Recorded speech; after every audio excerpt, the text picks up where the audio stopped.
We're Rick and McKenna with your morning focus, a time where we just stop before anything else clouds our view, our vision for the day, and we focus on what the Bible has to say about who God is and who God says you are. And today we're looking at the fact that God can handle your doubt.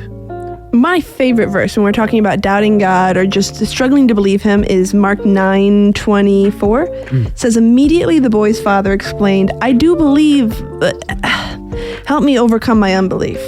It's really a great story because I think as Christians, so many of us, like if you have doubts, if you struggle with belief, you feel like you have to hide it. And so what happened in this story is a man is in the crowd that Jesus is teaching to, and he has a boy, a son, who struggles. He's demon possessed, and this demon is causing the boy to hurt himself, throwing him in water and fire, he says, and he wants it to stop. And he asks Jesus how he does it. And Jesus says, if you believe, anything is possible.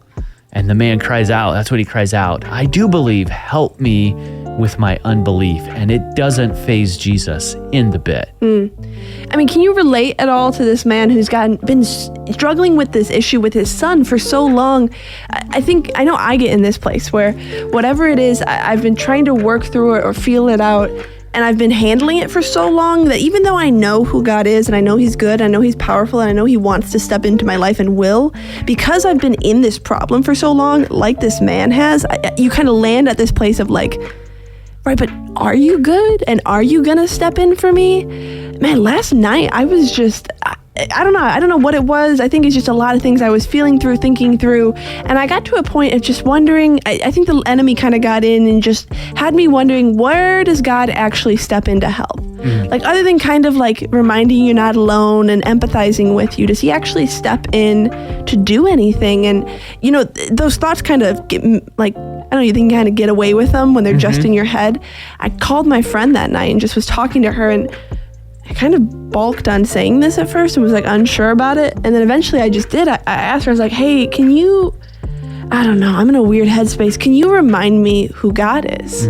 Which felt like a really weird question to ask as somebody who works at a Christian radio station. Right? To be like, I know who God is. I know how good he is. I don't believe him right now. Can you remind me of it? And as she started to talk to God and talk to me, it reminded me of how good God is, of how he does show up, of how he is so, so faithful. But because I was willing to bring those questions to her and then subsequently to God, it totally, totally flipped the situation. And you can do that same thing today. Don't wrestle, don't hide with your doubts. Take them to God, because God can handle your doubt.